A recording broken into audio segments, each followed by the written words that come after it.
Boom, what's going on, y'all? It's Isaac of AllStar Lifestyle. Young, this type of seeking our fate into this world with no hesitation and forward thinking. Only shining with our 8 factor head to top of mind just to get to another top of the mountain. But with your boy. But listen, let's go ahead and get to this thing real quick, man, because as the title says, it says the two sides of the talking stage every man needs to know in dating, especially if you're a beginner, if you're someone who's been dating but you haven't been having any luck, if you just want to know some knowledge and apply it later in life, that's what's up, or you're a motherfucking secret watcher that's like, I'm gonna take some notes, because you know, we got folks watching in all types of corners. But regardless, let me go ahead and tell y'all these things, okay? I made this video because I need y'all to understand that there is two whole different worlds in this thing, right? We're gonna keep it basic because, you know, we're not gonna go too deep into the rabbit hole, because if we go deep, we gonna deep. There's basically the world of Hollywood and then this behind the scenes of Hollywood. And this is how we're gonna determine it, okay? So there's two norms of the talking stage, okay? The first norm is taking it slow. The second norm is gonna be, I feel like we've known each other forever. Now, I do have how does someone stay in the norm and how does someone get out of the norm. But before we do that, we're gonna go ahead and get into the first norm. So again, the first norm is taking it slow. All right, what are some things that could fall under the norm? All right, 3 dates, food dates, grandiose dates, impressing her, trying to be this type of thing for her. Number 2, what I listed down is working up to the kiss. But here's the thing, why did I put working up to the kiss and how is that a norm, taking it slow? Because listen, there's nothing wrong with taking it slow. You don't need to rush nothing that's already in your hands. But taking it slow and working up to the first kiss is like this romantic fantasy idea, okay? There's nothing wrong with romance and fantasy down the line, but you know, the whole idea of I just want our kiss to be special. I want to like be under the rain and it has to be so perfect. I'm waiting for a perfect moment. I should have wrote that down. But there's no such thing as a perfect moment. And there's no such thing as the perfect kiss or as the big best first kiss. You can kiss on the first date, the first 10 minutes, man. Listen, but that is, you know, part of taking it slow, because the norm is mainly controlled by the woman, all right? Now, not in the sense of where she's being disrespectful, but it's controlled by her because of your lack of direction, okay? That's the norm of taking it in this hand right then and there, all right? And number 3, what I put for taking it slow is interview questions. This is actually my favorite. It's my favorite because I don't like it. Interview questions as far as like, what do you do for work? What's your favorite color? What is your favorite food? Oh my God, what's your race? What do you mix with? What's your favorite clothing brand? Listen, bro, can we be honest, y'all? We don't give a fuck about none of that shit, okay? And especially, listen, down the line possibly, but there's been a lot of times, a lot of women don't even know my last name, because we don't need to talk about that. When there's chemistry there, when there's attraction, when there's a connection, and there's reciprocation, there's no need to ask, what's your favorite color? But anyways, regardless, interview questions is part of the norm because this is what's comfortable and easy for society, especially in public, or she doesn't want to be judged and she doesn't want to be seen a certain way by you, because you know, some women can hide how they really want to do things, but that takes your leadership to take them out their shell. But again, having those interview questions is just gonna keep things surface level. You're not gonna really get to know anywhere. You're not gonna get to know anything truly, and you know that straight up. All right, and the next one is gonna be innocent flirting. I put it in quotation marks, but innocent flirting meaning childlike flirting. Just oh, you're so cute. Oh no, you're cute too.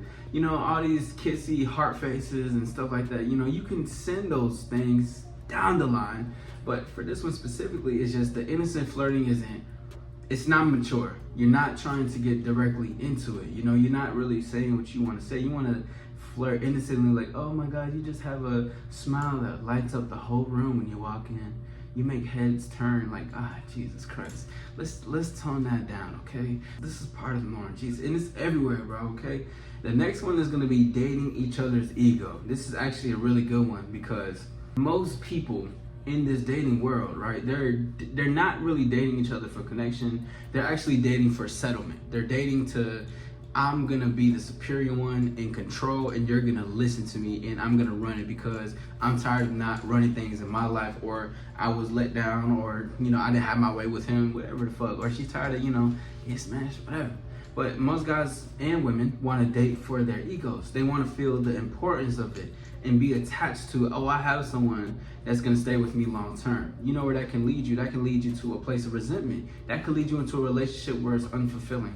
And you stay within that because it's comfortable, okay? On both sides. Men, you guys aren't excused, but so women aren't excused either. They do the same thing. And men will do it because they just don't think they can get better.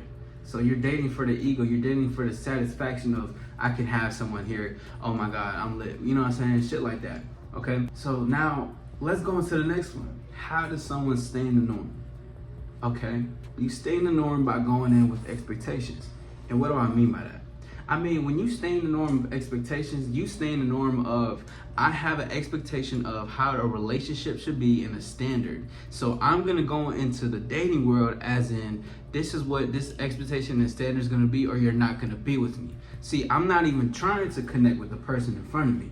I'm trying to connect to see if you wanna connect to my standard and my belief. You see what I'm saying? You're going in with an expectation of how this is gonna be. Things could turn out way better than you want, but if you're stuck with this staying in your mind, you're not able to see who's in front of you. That goes for men and women, but specifically men for this, because y'all wanna have a certain expectation of something, or like, oh, we gonna have sex on the first date, but you innocent flirting, just like we was talking about. You know, you have expectation of a result, and that's not how things work.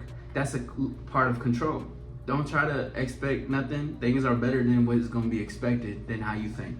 All right. And the next one is going to be a lack of leadership. Okay.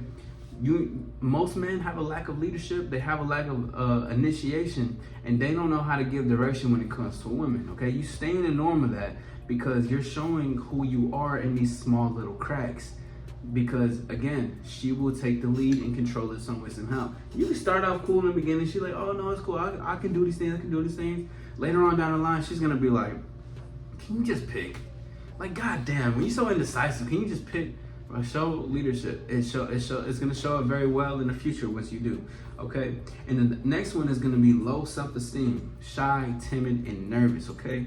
You stay in the norm because if you're shy and nervous, you're gonna wait for someone to come up to you. You're gonna settle for something. You're not gonna truly know who you are outside of your shell because you're afraid of seeing who you are or taking a certain risk in certain realms. Okay, a lack of self-esteem is a lack of belief in who you are, and you're gonna end up settling for something comfortable. You end up with fucking Sheila down the road because you're like, I can't do nothing better. I want to get with this one girl, but she looks out of my league. Oh my God, she's so hot. It puts you in the norm because this is exactly what you're trying to stay for, okay? And for the next one is going to be a lack of experience and a lack of reflection. I put them together, okay? Lack of experience. Now, if you're a newbie, you're a new beginner, listen, I can understand y'all, because if you don't have that much experience and you're still trying to get your feet wet, this video is definitely for you because I'm going to assist you going further. Trust me. Check out the videos too. But for this one, if you have a lack of experience and you fuck with a couple women, but you also have a lack of reflection, you don't know how to reflect back on the things that you did. How can you improve? How can you get better? Maybe with your mouthpiece. How can you get better? Maybe with your touch, your direction. How can you lead better? Certain things. Not even with dating, but for yourself. It all grows into different parts of your life and of your world. All right, and the next one is gonna be trusting how you feel over what is. Most men, y'all want to trust on how you feel. You feel hurt, you feel this, you feel sad, rather than what the thing is. Look at the world for what it is. We've talked about this before, we're talking about it again. Accept the truth, be the truth, exude the truth, and keep moving forward. All right, and the next one is gonna be letting women run the show. Listen, I seen this like tweet or like a video of it was like a slideshow, but it was like when women say, my boyfriend won't let me go out. Everyone's looking scared. The next slideshow was, oh, my girlfriend won't let me go out. All the girls are clapping. Here's the thing, bro. They have that thing of like, women are always right, women are always right. Always listen to the woman. Oh, I can't make her mad. How the wife is, hard. Fuck that shit, bro. No, letting women run the show is gonna also cause resentment in the internal level. On the social level, it's a norm. It's easy to let her run the show. And she's running at least 99% of most relationships out here. For the second side of the talking stage, it's gonna be, I feel like we've known each other forever. Now I'm gonna list these out, but this is also gonna show you how can someone get out of the norm. Now, because we talked about how someone stays in it, and we can talk about how they get out of it, okay? So this one is, the chemistry is there. There's usually chemistry with a lot of things depending on how the interaction goes. You feel like you have a connection. There's a connection between y'all. There's flirting going on. There's conversation. There's eye contact. Subtle touching and how you moving and everything. You know, telling her, hey, come sit next to me. She wants to sit next to you. She's looking up with her eyes. She's doing a little thing. You know, she can't stop smiling. Maybe she's hiding her smile because she's a little nervous. Oh, beautiful thing, bro. That's the other side, okay? And the next one is going to be an easy flow. She wants to be there. So an easy flow as in she's flowing with the directions that you're saying, as I previously stated, and she genuinely wants to be there. You could almost end the date or in a few, and she's gonna tell you, I don't want this night to end. I want this night to be here. I want to be right here with you, okay? I don't want to go nowhere. I'm having such a great time. Or they're gonna tell you, for another one, is gonna be, when can I see you again? Right before the date is gonna end, they will say something. I want to see you again. When can I see you again? Are you free tomorrow? Are you free this week? Are you free next week? Let me know your schedule because I had such a great time. That's another side of the talking stage, is what it happens. It moves fast, okay? I feel like we've known each other forever, but on this other side is that it moves fast. It moves quick. It's swift. You may think, like, oh, it's like sweeping up off her feet. And sometimes she's like, well, I didn't think that this was going to happen this quick, but it does. And it happens nice, gently, and fucking dope. And the next one is gonna be kissing on the first date, all right? Or kissing on the first swing. Kissing in the first 10 minutes of meeting each other. It doesn't take that much. It generally just takes her feeling you, feeling like she wants to feel it and want this at the same time. It all depends on who you are as a man, okay? And another one is gonna be sex before, on, or in the second date, okay? So I think you should definitely have a rule about when you want that for yourself, but sex before the first date, because some things don't even get there, okay? Most guys, they think that there's a routine of doing things. See, that's another part of why I had to create this, is because let go of the routine of a talking stage. You know, things can actually go a lot faster than you think. You can have sex on the phone before you even see each other in person. You can start flirting before you even see each other in person. And then once it gets there, you know, marinates, and you can just talk that shit, get it fired up, make her throb a little bit, you know, down below and shit like that. And you can have it on the first date or the second date, depending on how you want things to, you know, simmer down and get into that and attack. But this is another side of it, okay? Or another part of it. For the side of this talking stage could be the way that she wants to talk to you. Maybe she wants to get on the phone with you. Maybe she just wants to feel you. Maybe she just wants to grab you on that, tell you, hey, we don't even need to do none of this.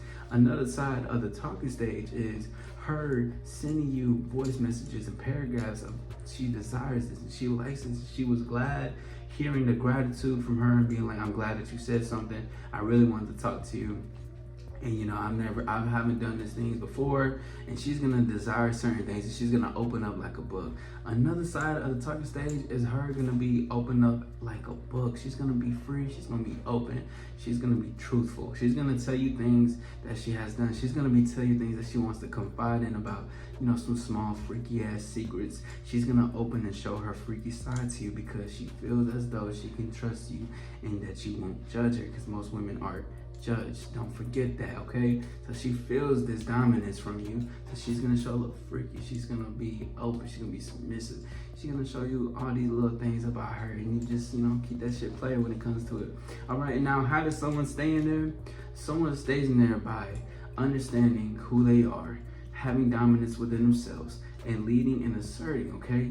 Take everything that I just said and put it into action, all right? AllStar lifestyle, baby.